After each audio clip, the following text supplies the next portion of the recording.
ఐకేపీలో అడ్డు పోసి వారం 3 రోజులకు పైగా అయింది. అక్కడికి వచ్చి చూసినోళ్ళు లేరు, చేసినోళ్ళు 10 రోజులే కాంట స్టార్ట్ అయ్యి నిన్న అధికారులు వచ్చి మొదలు పెడితే నిన్నటిది కాంట పెట్టడం తూకం వేసడం స్టార్ట్ చేసింది.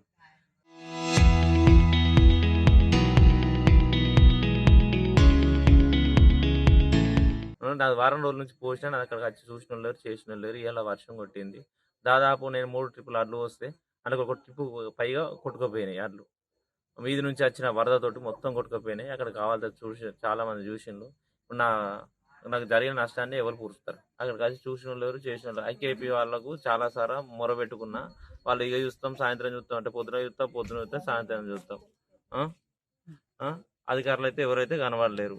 ఈ ఐకేపీ వాళ్ళు ఇక చూస్తాం అంటే ఆ 2 రూములలో పోయి కూర్చుంటుండు.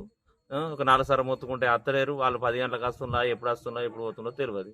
మరి నాకైతే నాకు జరగాలని నష్టం. భారీ వర్షం వచ్చింది, నాకు జరిగిపోయింది. ఎన్ని కవర్ కప్పినా ఆగలేదు. గాల్పు కుదవరం గట్టిగా లేచింది. నాకు నష్టం నాకు జరిగిన నష్టాన్ని అధికారులు ఇస్తారా, ఐకేపీ వాళ్ళు ఇస్తారా? నాకు సరైన న్యాయం చేయాలి. తెలుసు ముందు తెలుసు, అందరికీ తెలుసు కూడా. అధికారులు చర్య తీసుకొని 10 రోజులే స్టార్ట్ అయ్యి ఎన్ని రోజులు పోయినాయి, ఏం పోయినాయి? ఈ పరిస్థితి కారణం ఐకేపీ వాళ్ళు. ఇక్కడ ధాన్యం ఇవ్వండి, పత్తి గింజ ఆలే కొనాలి. ఇక నుంచి నేను నేర్పా అగ్గి పెడితే దీనికి. ఇప్పుడు 11 రోజులు ఎవరు? ఈ పరిస్థితి ఏంది? ఈ పరిస్థితి కారణం ఐకేపీలు కాదా?